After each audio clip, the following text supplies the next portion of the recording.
Well, welcome to our next Intersections interview. I'm here with Bonnie. Hi, Bonnie.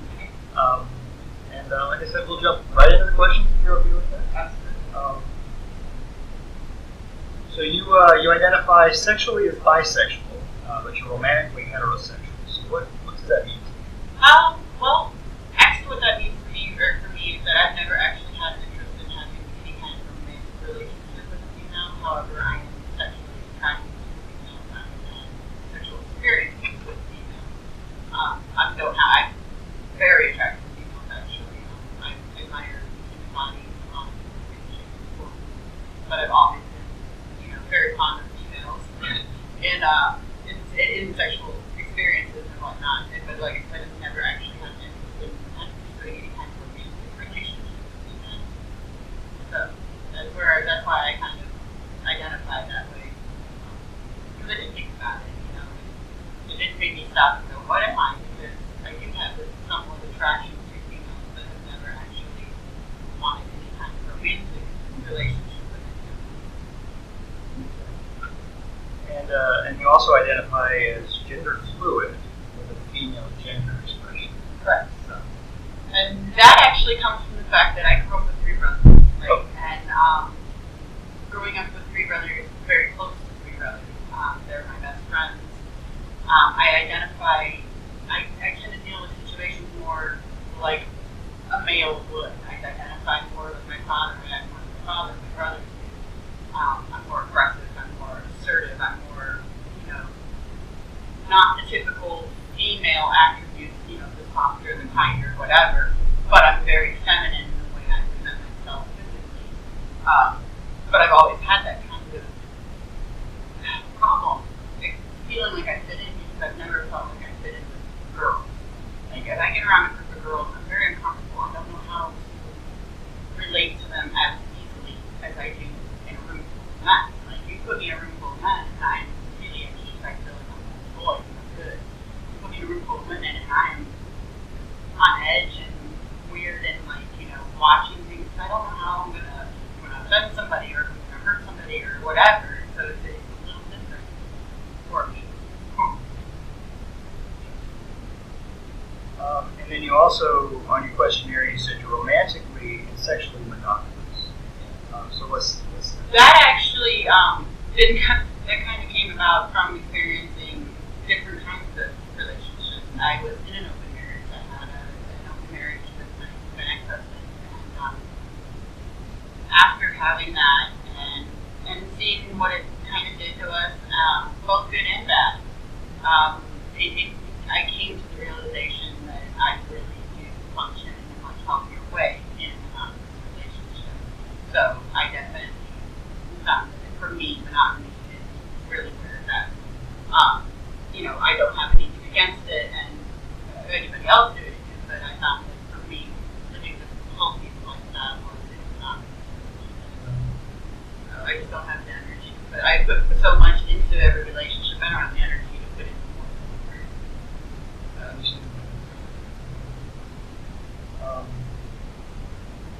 All right, and you talked a little bit about kind of going through and trying different things, but overall, the journey that you had, like you said, you had a journey as far as like sexual identity, just how you kind of realize your identity that you have. Sure. Well, I guess the best way to start this is that, unfortunately, when I was 13 years old, my father, his drinking got out of control, and I became the target of abuse. I have a hard time. I hate telling people it was sexual abuse because it was, but it wasn't incest, it wasn't rape, it wasn't molesting. It was more of a BDSM type relationship, which I didn't realize until I got much older and became more and more aware of what BDSM is about. But now looking back on it, that's really kind of what, in a way, that my father was doing with me, and I think it was his twisted way of controlling things that he wasn't able to control at the time. And I was just the target because I was the only girl. I think sometimes in a way I was the target also because my mood, some of that was towards my mother, but he couldn't take it out on her, so I became kind of a surrogate in a way.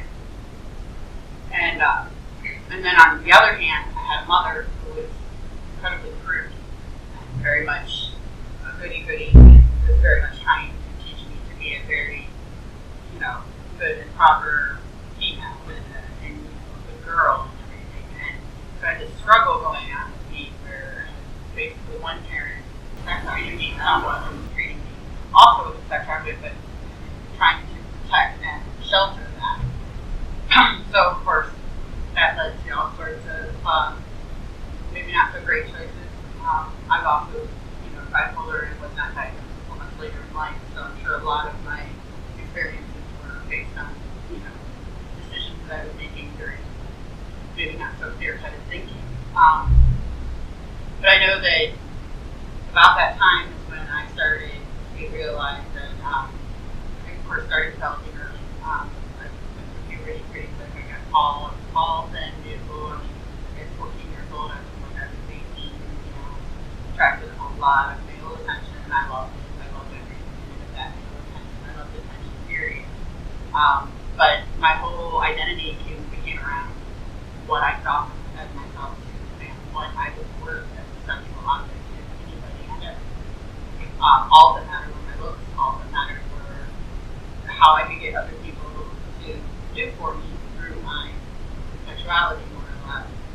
It became very much an identifying factor.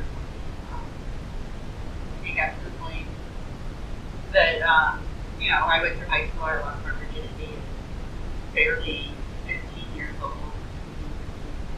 Barely 15 years old, dirty farm off with a guy that was just as inexperienced and didn't know what he was doing as I did. It lasted probably a whole 3 seconds, I think. And I spent a lot of time with older guys when I was a teenager. 15 years old, hanging out with guys who were in their early 20s. Looking back now, I'm going, oh my God, as a mother of a teenage daughter, the thoughts sometimes it amazes me that I'm still alive. And then, of course, even though my father was drinking and they viewed somewhat stuff, there was still somewhat of an inappropriate relationship with my dad. I never really fully dealt with my issues. I just kind of found the first guy who cared about me enough and didn't treat me like a sex object, or maybe, somewhat didn't treat me like one, and latched on and got married. My ex-husband was a wonderful guy, but honestly, I can tell you right now, within the first month of being married, I had already lost all pretty much having sex. Not from having sex, but just sex with him, because the reality was that our sexual relationship was probably, it was really just eating hormones, and it was built on anything else than a great friendship. But I tried, and he tried, and it eventually led to some indiscrepancies between both of us, which then led to the open relationship. About that time, when we moved to Tennessee, we found a strip club that we liked, and I ended up working there as a dancer for 3 years. And I would say that was probably when I really got to explore the sexuality, my sexuality fully. Working both as a quote sex worker and working in the sex industry. I came across a couple people with internet porn, very like girl on girl stuff. That again, that's the only thing I would do as far as porn went. It was absolutely zero in that involved. I'm like, I was married at the time, and even though we had no marriage, that was an awesome thing for me. I'm like, I will do single photos, like just me, nudes, all that stuff. I will do girl on girl stuff, but I will not do any kind of pornography with another man involved. So that's why, again, that's where the bisexuality kind of comes into play. Is I had absolutely no problem playing around with a female, and a lot of times that's usually for the pleasure of women. Like even in the strip club, we had to be careful with some of the things we did. But for a while there, we were allowed to do quote girl on girl shows. We weren't really actually doing anything, but we were stimulating things on stage, which actually we ended up not being able to do anymore because one girl and I were so good at doing it that it was coming across as legitimate, and then other girls were copying and not. obviously that stopped. And but I danced for about 3 years. Like I said, I got to experience quite a bit. I explored quite a bit around sexuality. Also learned a lot about becoming attracted to people not based on physical.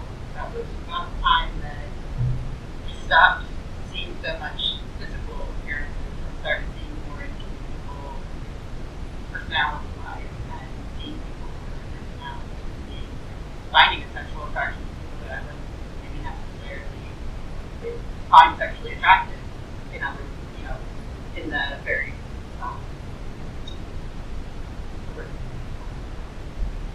cosmetic sense, I guess you could say, or whatever.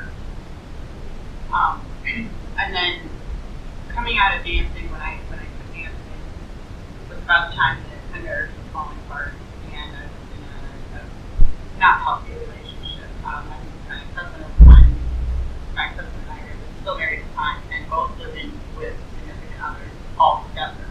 So my boyfriend and his girlfriend, actually now his wife, all living in town together. And, that was not a great relationship. It was a pretty unhealthy relationship as far as me and the boyfriend goes.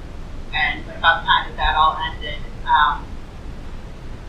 I met my ex-boyfriend Doc, and he was the person who kind of made me see where I actually am. And when I started thinking about my sexuality, he was really the first one to ever see me beyond my sexuality and not be swayed by my sexuality. In fact, I remember one time we were in a band together and at a show, and I was, dressed as ID for the show, and a little skirt on, a little, kind of looking Gucci mama. And I said something to him about, you like it or whatever. He was like, no, I really don't. And that's when it clicked with me that, oh, what? Not all guys want girls to look like porn stars all the time. And, he and I ended up together, and that's when I ended my marriage, ended the relationship, everything went to bed, and that's when I realized monogamy was what I wanted. And, heterosexual monogamy, was marriage, relationships, everything was just the intent. And, and that was wonderful. And then, of course, that relationship ended, and it devastated me, which led me to about 6 years of somewhat celibacy. I kind of got to the point where sex for me was no longer sex for the sake of sex was no fun. It just didn't for me. I needed to connect with a relationship, and I wasn't willing to put myself out there to hurt, so I shut myself down, dating myself down to sex outside of myself, and really focused on living and taking care of me and being healthy. And through that, I have learned what does. I've learned my body so well that I know exactly what does. And during the process, fell in with some friends who are in the BDSM world, and got to get an experience of that and see that it does definitely, it's also attractive and always that.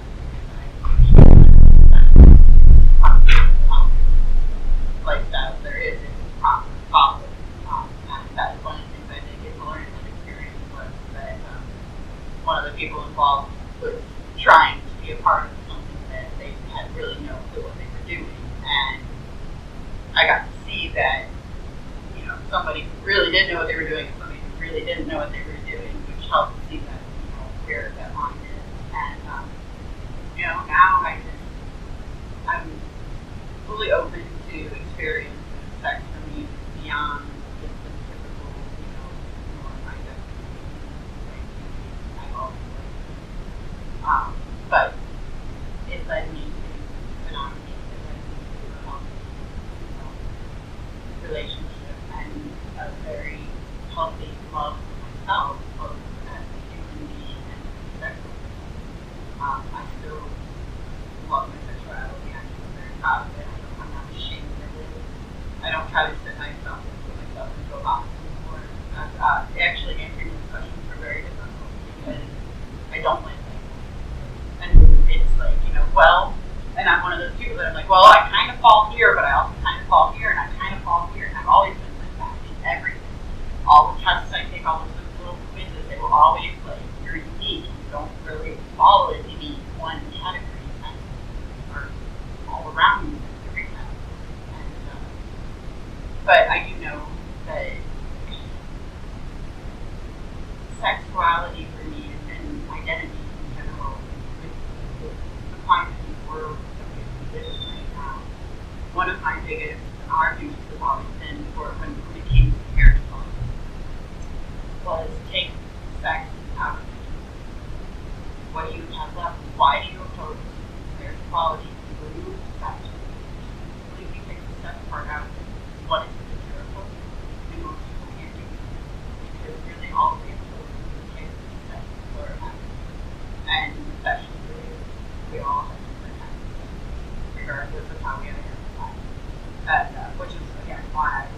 ever fit into any kind of real label, like, And then David Bowie both, I posted a thing on Facebook the other day about men who prove that there's just no one right way to very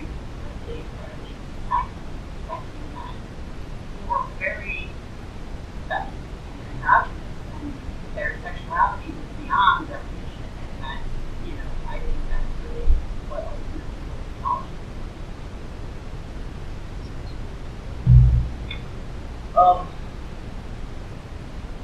I didn't have this before, but I want to ask just because kind of like you have that pretty stiff stereotype. You're bisexual. You're not. How's that? The attraction. Well, I guess it doesn't really affect. Thankfully, I tend to gravitate towards dating men that are very comfortable with who they are as well, so it doesn't make them uncomfortable or insecure in any way. Again, like I said, to be honest with you, I haven't really had an attraction. I thankfully don't go out of my house much other than at work, so I don't really come across very many people anymore, so I don't really have to deal with it too much. I'm very limited in my social interactions as far as who I deal with anymore, so I guess it doesn't really occur to me anymore. I mean, now, don't get me wrong, I find pictures all the time, and I'll be the first one to show my boyfriend. Look at her, look at her, So, again, like I said, it's always helped that I've been with guys who are so secure in who they are that they don't have any issues whatsoever. If I say, oh, look at her, they'll be like, oh, yeah, she's hot, And then, again, same thing goes with me. Like, it does not affect me whatsoever if he were to see a girl and be like, wow, she's hot. I'd be like, oh, yeah, she is, that kind of thing. So it's and again, I never really had to deal with anybody caring one way or the other about me. I've kind of always been around the weirdos, the misfits, the oddballs, theater. I grew up around theater. Homosexuality was never an issue in my family. Gay, bisexual, whatever. Like, people being people was never an issue in my family. So, and, I never really had to deal with it. I guess I don't hear the outside people beyond who are important to me. It doesn't matter what they think. I'm more concerned about, I actually have more of a problem with people treating me like a woman than I do anything else. There are times when I get really angry that I'm being treated as a woman, very typically as a woman. Well, once again, if I'm being aggressive or assertive about something, I'm not being aggressive or assertive. I'm being bitchy. I'm being, she's acting crazy, she's being hysterical, she's overreacting, she's being overdramatic, whatever it is. That's what I get. And that actually is the worst stereotype that I have to deal with. Is that, why is it that I'm being serious and aggressive about something or assertive about something? Why can't I just be an assertive female? No, I'm being bitchy, I'm being bossy, I'm supposed to fall into this certain subgroup of, well, you're a female, you need to act a certain way. Right? That's the stereotype I have a problem with. And again, I think it's because I grew up with brothers. I grew up in a family, I tell people all the time, the only thing I've ever told that I did not do when I was good was stand up to me. That was it. Everything else I was expected to do, just like my brothers. Even my brothers expected me to do things the way they did. So I do, and I very much like my father's personality, from assertiveness, the intimidation factor. It has caused more problems in my life than it has anything else, and that's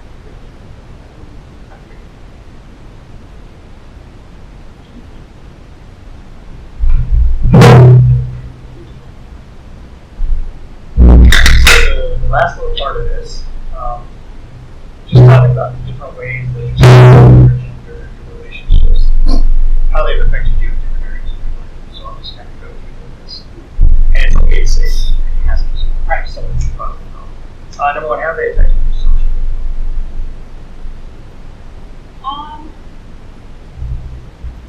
Again, well, actually, it has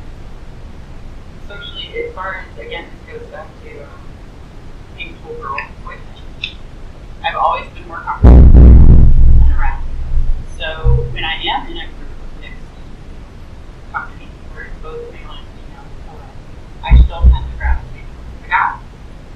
But the flip side of that is that I am not your typical tomboy. I don't look like a tomboy. I don't look like one of the boys.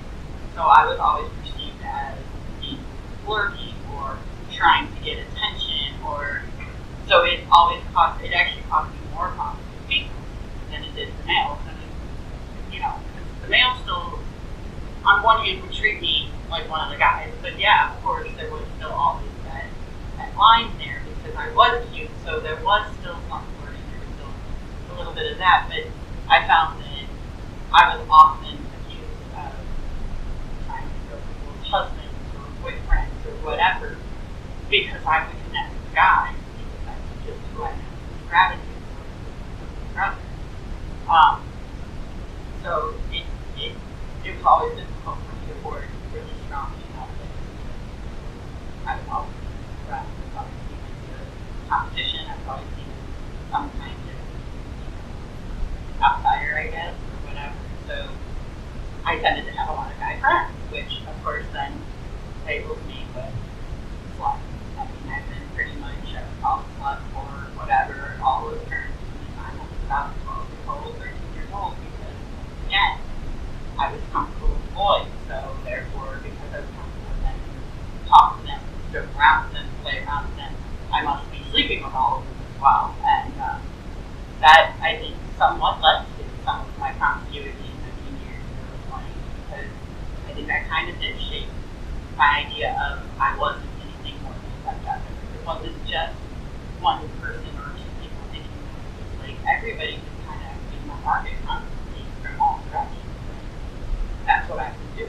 I could be a flirt, I could be sexual, I was trying to get attention, I was trying to see with people. And, I guess you get to a point where you're like, well, that's what everybody thinks, that's what I am. So you start kind of listening to them, and she did that to me. How about me? Thankfully, I've been, thankfully, I've had to not deal with any legal issues, and that, no, thankfully not. How about medically? Well, I mean, obviously, I don't know which came first, the chicken or the egg. Like I said, I was diagnosed with bipolar disorder in my 30s. I don't know how much of my lifestyle was affecting my thinking was healthy. Nothing in my life was healthy, so I'm not sure which was causing what. Whether the unhealthy problems were causing the unhealthy behaviors, or the unhealthy behaviors were leading to the unhealthy medical issues, causing all sorts of depression. I mean, obviously, anything comes along with depression. And mania is there's all sorts of factors, insomnia, and, not eating right, and sleeping right, making poor decisions. Absolutely, definitely, very poor decisions that I thankfully did not have horrible long-term effects. Professional? Again, I think that just comes back to not directly, like I've never actually lost a job or directly, been harassed, but I have. I've dealt with harassment, sexual harassment, just being a female. I mean, that right there, it doesn't matter what you identify as, just being a female, you are going to deal with it. But being a certain kind of female, that you do definitely deal with a lot more. The worst thing I think I've had to deal with professionally, as far as professionally, is because of the type of work I do. I work in customer service. I do service industry work I have my whole life, whether it's in a store or a restaurant or whatever. I'm constantly dealing with the public. And I have been assaulted. I have been hounded. I have been made to feel like, am I going to walk out of this store at the end of my shift and get killed because this guy just asked me out and I politely turned him down, and now he's like, kill me, and I can't do anything about it. I work. I have to maintain a certain professional tone. I have to maintain a certain stuff. I have nobody around me. I don't have sponsors here or whatever, So, I mean, I worked in Circle K, and that was probably some of the worst. Was just, I would get guys come in there, and they would ask me out, and I'd be like, oh, thank you. I don't go out. I don't date or whatever. And it would go from being smiling, happy, cheery to instant anger and like disdain, and it's crazy. You never know what's going to happen. You walk out those doors, and something bad for the store all the time. So it makes you, every time you walk in the door, you have to be a little bit more on guard. And, so yeah, I guess that would be the easy way to affect me professionally. How about spiritual? That one definitely, because obviously, growing up, I thankfully grew up in a disciple church and with parents who have very, very much open minds and are very open and welcoming and accepting and didn't have to deal with some of that stuff. But I still had the idea that, sex was supposed to be for marriage and if that being sexual is kind of dirty or sinful or whatever. And I struggled with that because it became very apparent to me that I was a very sexual person, very long before puberty. I mean, I can remember at 6 years old, 5 years old, playing with toys and, exploring and being curious. How it is. And even a little bit older, and of course, having brothers, obviously. But I don't remember ever not being aware of my sexuality. And then, of course, exploring it, being open about it, but then turning around and beating myself up, the guilt. I fully believe that all the bad things that are happening to me were happening to me. Not necessarily because I was being necessarily bad consequences, but that I was being punished. People leaving me, hurting me, whatever. It was punishment. I was being punished for not following rules, for not doing what I was supposed to do, which was grow up, graduate high school, get married, have children, stay married, done. That was what I was supposed to do, and I wasn't able to do that. I didn't feel right to me. It felt poor. It felt wrong. It didn't feel right. So I was being punished because I couldn't follow what I was supposed to do. And at least about 5 years or so for me to really accept the fact that sexuality was a gift from God just as much, and that as long as nobody was being hurt, it was safe, consensual, then there was nothing wrong with it, nothing bad. And that definitely changed my point of view and changed the way I looked at it and the way I looked at myself and my relationship. I mean, again, I think we always have a wonderful relationship, and understood that I have to gotten it to deal with my crazy and to deal with the hard questions and screaming, why are you doing this? And, I don't think really hear about it. You're doing it to yourself. Now you're ready to fix it. Let's go. No. So, but it definitely, absolutely, I think that was, a lot of my self-loathing came from the fact that I just felt like I deserved the punishment that I was getting. I deserved all the pain, the emotional pain that I was receiving because of sexually involved. I was enjoying things like that. But absolutely, I struggle with that. And I'm grateful now that sex is not something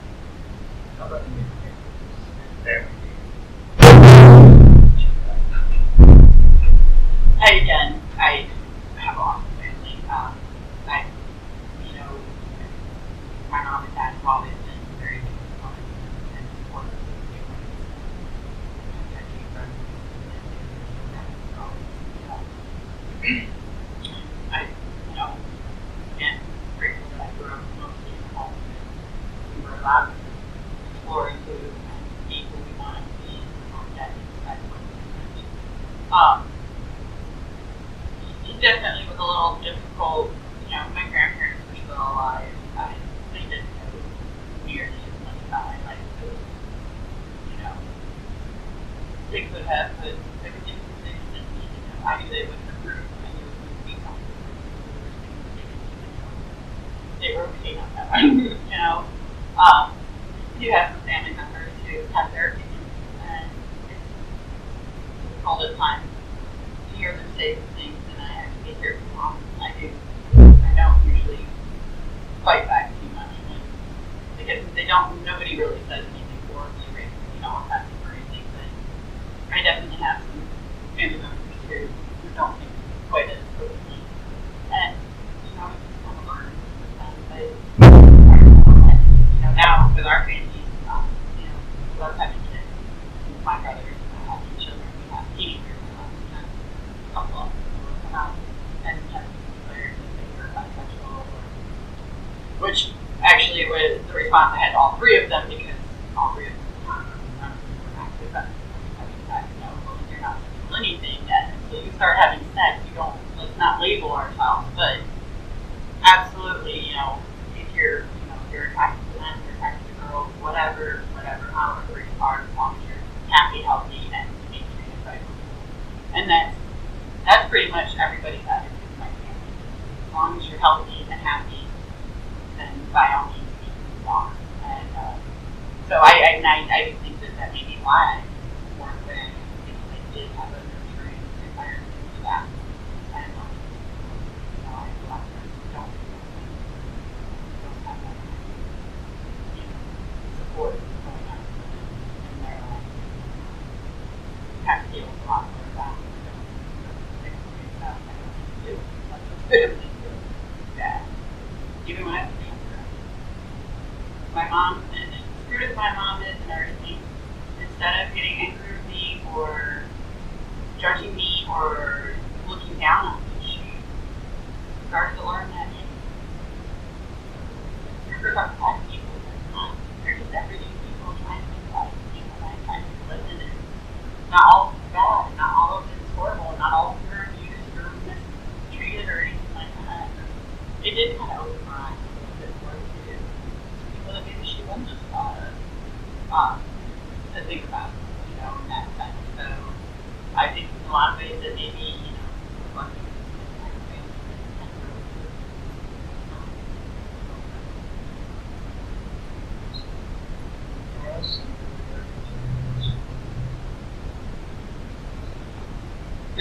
That was awesome. Thank you for that. I'm lucky like that. You know, I've had it too rough. I've had a little bit of here and there, some struggles. I can understand that sometimes. Especially if I never have a memory. Wait. And, you know, so yeah, about figure it out. Talk.